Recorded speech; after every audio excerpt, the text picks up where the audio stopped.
Hermanos y estimados padres, dijo Pablo, escuchen mientras presento mi defensa. Cuando lo oyeron hablar en el idioma de ellos, el silencio fue aún mayor. Entonces Pablo dijo: Soy judío, nacido en Tarso, una ciudad de Cilicia, y fui criado y educado aquí en Jerusalén bajo el maestro Gamaliel. Como estudiante de él, fui cuidadosamente entrenado en nuestras leyes y costumbres judías. Llegué a tener un gran celo por honrar a Dios en todo lo que hacía, tal como todos ustedes hoy. Perseguí a los seguidores del camino, acosando a algunos hasta la muerte, y arresté tanto a hombres como a mujeres para arrojarlos en la cárcel. El sumo sacerdote y todo el consejo de ancianos pueden dar fe de que esto es cierto, pues recibí cartas de ellos dirigidas a nuestros hermanos judíos en Damasco, las cuales me autorizaban a encadenar a los cristianos de esa ciudad y traerlos a Jerusalén para que fueran castigados. Cuando iba de camino, ya cerca de Damasco, como al mediodía, de repente una intensa luz del cielo brilló alrededor de mí. Caí al suelo y oí una voz que me decía: Saulo, Saulo, ¿por qué me persigues? ¿Quién eres, Señor?, pregunté, y la voz contestó: Yo soy Jesús de Nazaret, a quien tú persigues. La gente que iba conmigo vio la luz, pero no entendió la voz que me hablaba. Yo pregunté: ¿Qué debo hacer, Señor? Y el Señor me dijo: Levántate y entra en Damasco. Ahí se te dirá todo lo que debes hacer. Quedé ciego por la intensa luz, y mis compañeros tuvieron que llevarme de la mano hasta Damasco. Ahí vivía un hombre llamado Ananías. Era un hombre recto, muy devoto de la ley y muy respetado por todos los judíos de Damasco. Él llegó y se puso a mi lado y me dijo: Hermano Saulo, recobra la vista. Y en ese mismo instante pude verlo.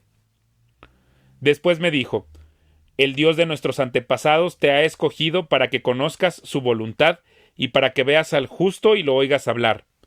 Pues tú serás su testigo. Les contarás a todos lo que has visto y oído. ¿Qué esperas? Levántate y bautízate. Queda limpio de tus pecados al invocar el nombre del Señor.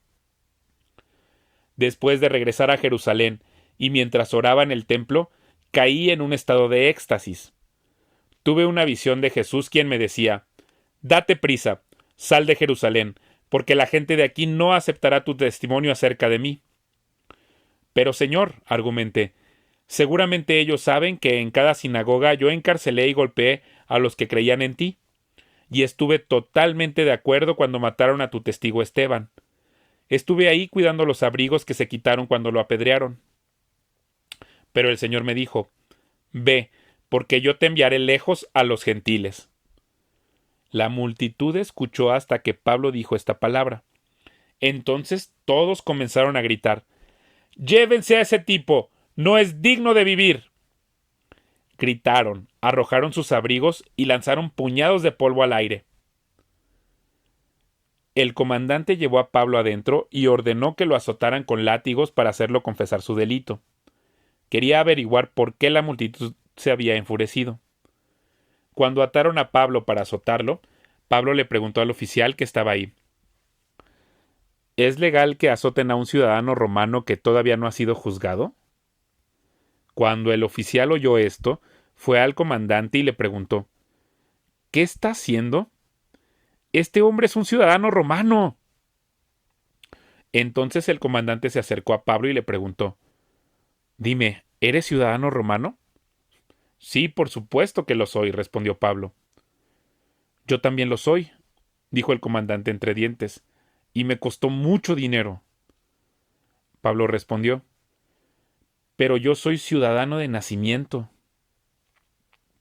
Los soldados que estaban a punto de interrogar a Pablo se retiraron velozmente cuando se enteraron de que era ciudadano romano, y el comandante quedó asustado porque había ordenado que lo amarraran y lo azotaran. Al día siguiente, el comandante ordenó que los sacerdotes principales se reunieran en sesión con el Concilio Supremo Judío. Quería averiguar de qué se trataba el problema, así que soltó a Pablo para presentarlo delante de ellos. Mirando fijamente al Concilio Supremo, Pablo comenzó: Hermanos, siempre he vivido ante Dios con la conciencia limpia. Al instante, Ananías, el sumo sacerdote, ordenó a los que estaban cerca de Pablo que lo golpearan en la boca. Pero Pablo le dijo: Dios te golpeará a ti, hipócrita corrupto. ¿Qué clase de juez eres si tú mismo infringes la ley al ordenar que me golpeen así? Los que estaban cerca de Pablo le dijeron: ¿Te atreves a insultar al sumo sacerdote de Dios? Lo siento, hermanos, no me había dado cuenta de que él es el sumo sacerdote, contestó Pablo, porque las Escrituras dicen: no hablarás mal de ninguno de tus gobernantes. Pablo se dio cuenta de que algunos miembros del Concilio Supremo eran saduceos y que otros eran fariseos. Por lo tanto, gritó: Hermanos, yo soy fariseo, al igual que mis antepasados, y estoy en juicio porque mi esperanza está en la resurrección de los muertos. Esto dividió al concilio, puso a los fariseos contra los saduceos, porque los saduceos dicen que no hay resurrección, ni ángeles, ni espíritus, pero los fariseos sí creen en todo esto. Así que hubo un gran alboroto. Algunos de los maestros de la ley religiosa, que eran fariseos, se levantaron de un salto y comenzaron a discutir enérgicamente. Nosotros no encontramos nada malo en él, gritaban. Tal vez algún espíritu o ángel le habló. Como el conflicto se tornó más violento, el comandante tenía temor de que descuartizaran a Pablo, de modo que les ordenó a sus soldados que fueran a rescatarlo por la fuerza y lo regresaran a la fortaleza. Esa noche el Señor se le apareció a Pablo y le dijo: Ten ánimo, Pablo. Así como has sido mi testigo aquí en Jerusalén, también debes predicar la buena noticia en Roma. A la mañana siguiente, un grupo de judíos se reunió y se comprometió mediante un juramento a no comer ni beber hasta matar a Pablo. Eran más de 40 los cómplices en la conspiración. Fueron a los sacerdotes principales y a los ancianos y les dijeron: Nos hemos comprometido mediante un juramento a no comer nada hasta que hayamos matado a Pablo. Así que ustedes y el Concilio Supremo deberían pedirle al comandante que lleve otra vez a Pablo ante el concilio. Aparenten que quieren examinar su caso más a fondo. Nosotros lo mataremos en el camino. Pero el sobrino de Pablo, el hijo de su hermana, se enteró del plan y fue a la fortaleza y se lo contó a Pablo.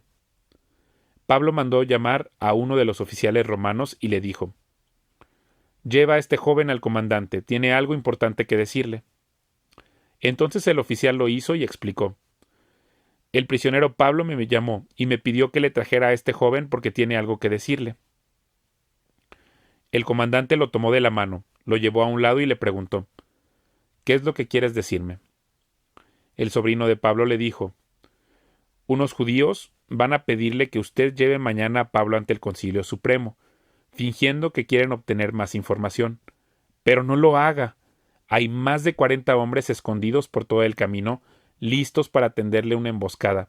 Ellos han jurado no comer ni beber nada hasta que lo hayan matado. Ya están listos, solo esperan su consentimiento. Que nadie sepa que me has contado esto, le advirtió el comandante al joven. Entonces el comandante llamó a 2 de sus oficiales y les dio la siguiente orden: Preparen a 200 soldados para que vayan a Cesarea esta noche a las 9. Lleven también 200 lanceros y 70 hombres a caballo. Denle caballos a Pablo para el viaje y llévenlo a salvo al gobernador Félix. Después escribió la siguiente carta al gobernador: De Claudio Lisias, a su excelencia el gobernador Félix. Saludos. Unos judíos detuvieron a este hombre y estaban a punto de matarlo cuando llegué con mis tropas. Luego me enteré de que él era ciudadano romano. Entonces lo trasladé a un lugar seguro. Después lo llevé al Concilio Supremo Judío para tratar de averiguar la razón de las acusaciones en su contra. Pronto descubrí que el cargo tenía que ver con su ley religiosa. Nada que merezca prisión o muerte en absoluto. Pero cuando se me informó de un complot para matarlo, se lo envié a usted de inmediato. Les he dicho a sus acusadores que presenten los cargos ante usted. Así que esa noche, tal como se le había ordenado, los soldados llevaron a Pablo tan lejos como Antípatris. A la mañana siguiente ellos regresaron a la fortaleza, mientras que las tropas a caballo trasladaron a Pablo hasta Cesarea. Cuando llegaron a Cesarea, lo presentaron ante el gobernador Félix y le entregaron la carta. El gobernador la leyó y después le preguntó a Pablo de qué provincia era. De Cilicia, contestó Pablo. Yo mismo oiré tu caso cuando lleguen los que te acusan, le dijo el gobernador. Luego el gobernador ordenó que lo pusieran en la prisión del cuartel general de Herodes. 5 días después, Ananías, el sumo sacerdote, llegó con algunos de los ancianos judíos y con el abogado Tértulo para presentar su caso contra Pablo ante el gobernador. Una vez que hicieron entrar a Pablo, Tértulo presentó los cargos en su contra ante el gobernador con el siguiente discurso. Usted ha dado un largo período de paz a nosotros, los judíos, y con previsión nos ha promulgado reformas. Por todo esto, Su Excelencia, le estamos muy agradecidos. Pero no quiero aburrirlo, así que le ruego que me preste atención solo por un momento. Hemos descubierto que este hombre es un alborotador que constantemente provoca disturbios entre los judíos por todo el mundo. Es un cabecilla de la secta conocida como los nazarenos. Además, trataba de profanar el templo cuando lo arrestamos. Puede averiguar la veracidad de nuestras acusaciones si lo interroga usted mismo. Así que los demás judíos intervinieron, declarando que todo lo que Tértulo había dicho era cierto. Entonces el gobernador le hizo una seña a Pablo para que hablara, y Pablo dijo: Yo sé, señor, que usted ha sido juez de asuntos judíos durante muchos años. Por lo tanto, presento con gusto mi defensa ante usted. Con facilidad puede averiguar que llegué a Jerusalén hace no más de 12 días para adorar en el templo. Los que me acusan nunca me encontraron discutiendo con nadie en el templo ni provocando disturbios en ninguna sinagoga o en las calles de la ciudad. Estos hombres no pueden probar las cosas por las cuales me acusan. Pero admito que soy seguidor del camino, al cual ellos llaman secta. Adoro al Dios de nuestros antepasados y firmemente creo en la ley judía y en todo lo que escribieron los profetas. Tengo la misma esperanza en Dios que la que tienen estos hombres, la esperanza de que Él resucitará tanto a los justos como a los injustos. Por esto siempre trato de mantener una conciencia limpia delante de Dios y de toda la gente. Después de estar ausente durante varios años, regresé a Jerusalén con dinero para ayudar a mi pueblo y para ofrecer sacrificios a Dios. Los que me acusan me vieron en el templo mientras yo terminaba una ceremonia de purificación. No había ninguna multitud a mi alrededor ni ningún disturbio. Pero algunos judíos de la provincia de Asia estaban ahí, y ellos deberían estar aquí para presentar cargos si es que tienen algo en mi contra. Pregúntenles a estos hombres que están aquí de qué crimen me encontró culpable el Concilio Supremo Judío. Excepto por una sola vez que grité: «Hoy se me juzga ante ustedes porque creo en la resurrección de los muertos».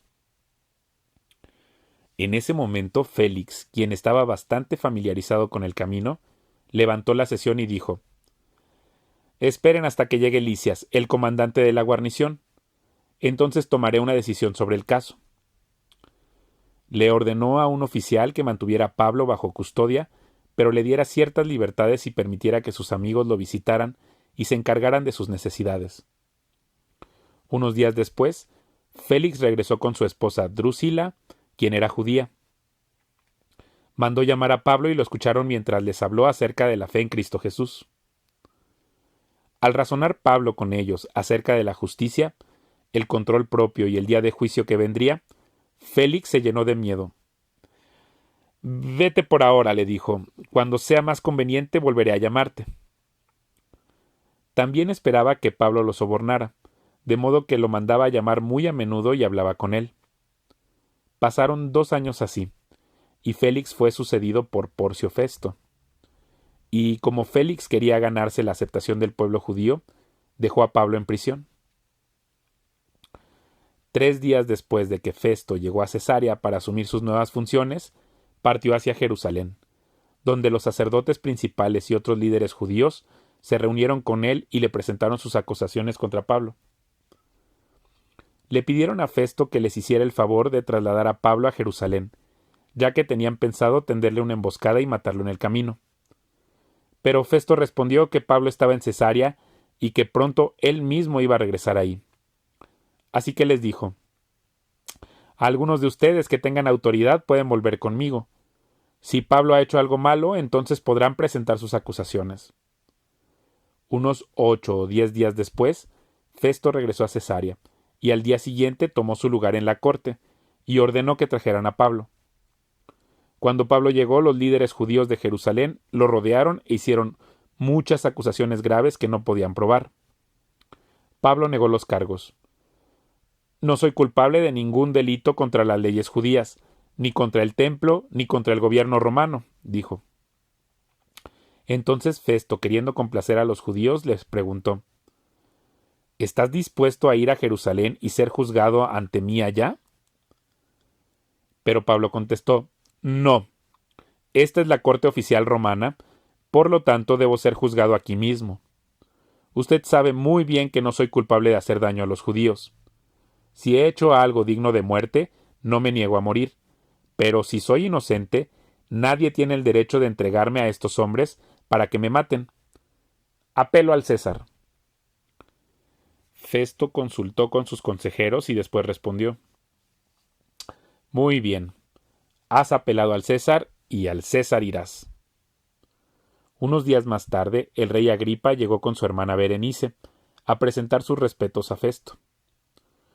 Durante su visita de varios días, Festo conversó con el rey acerca del caso de Pablo.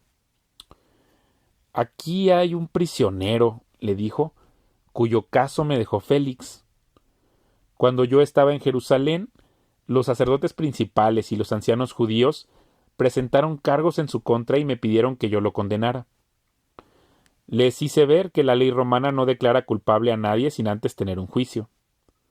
El acusado debe tener una oportunidad para que confronte a sus acusadores y se defienda.